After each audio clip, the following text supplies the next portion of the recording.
All right, we're back on this BMW. So Larry, the old mechanic who's retired and still works from home and does odd jobs to keep busy, not odd jobs, he does. I mean, this was stripped down to metal, sandblasted, repainted, everything like that. Some parts of it, some parts weren't. This is his project car. Remember from my last video, well, last week I left him this vacuum pump with the silicone hose, and he had it hooked up and he had it on.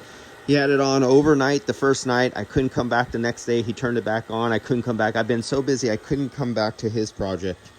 So it's a week later, and he's had this all week long and over the weekend. And yesterday he turned it back on because I told him I'd come here. And it's been on for 30 hours on this old, again, for this last day. And we are down to 42. And what I did was I wanted to see what the micron level was like.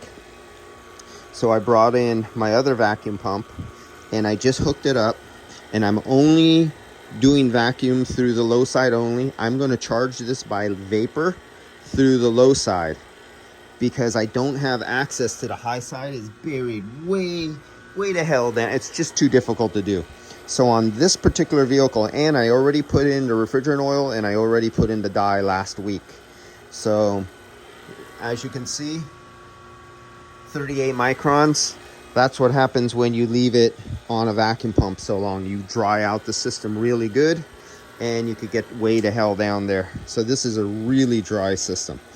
And we'll come back. We're going to go have lunch right now, and it'll probably be down from there.